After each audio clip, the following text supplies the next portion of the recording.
កុំច្រឡំថាការប្រច័ណ្ឌគឺជាការស្រឡាញ់សូមមើលវីដេអូនេះឲ្យចប់សិន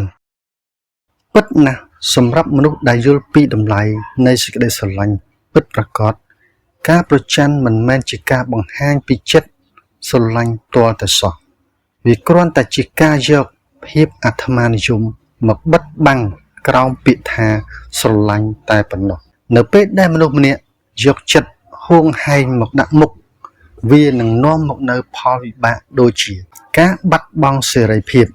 ធ្វើឲ្យដៃគូមានអារម្មណ៍ថាដូចជាកំពុងរស់នៅក្នុងទ្រុងអញ្ចឹងការរស់នៅក្នុងភាពតានតឹងឥតឈប់ឈរដោយមានការតាមដានការសង្ស័យនិងបំផ្លាញភាពរីករាយក្នុងគ្រួសារទោះបីជាស្រឡាញ់គ្នាប៉ុណ្ណាក៏ដោយក៏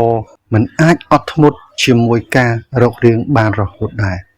នៅក្នុងគម្ពីរយ៉ាកុបជំពូក3ខ16បានចែងថាត្បិតកន្លែងណាដែលមានសេចក្តីចំណែននិងសេចក្តីគំនុំនោះក៏មានវឹកវរនិងសេចក្តីអាក្រក់គ្រប់យ៉ាងដែរការប្រច័ណ្ឌនាំឲ្យមានបញ្ហានិងអំពើអាក្រក់កើតឡើងដល់ដៃគូម្ខាងទៀតហើយរស់នៅគ្មានសេចក្តីសុខសាន្តក្នុងចិត្តនោះទេផ្ទុយទៅវិញសេចក្តីស្រឡាញ់ពិតមិនមែនសាងតែរឿងសាងតែបញ្ហាដល់គ្នាទេតែសាងក្តីសុខដល់គ្នាទៅវិញទៅមកវិញចុះអ្នកវិញយល់ថាការប្រច័ណ្ឌផ្ដល់ផលចំណេញអ្វីខ្លះដល់ជីវិតក្រុមគ្រួសាររបស់អ្នកសូមខមមិននៅខាងក្រោម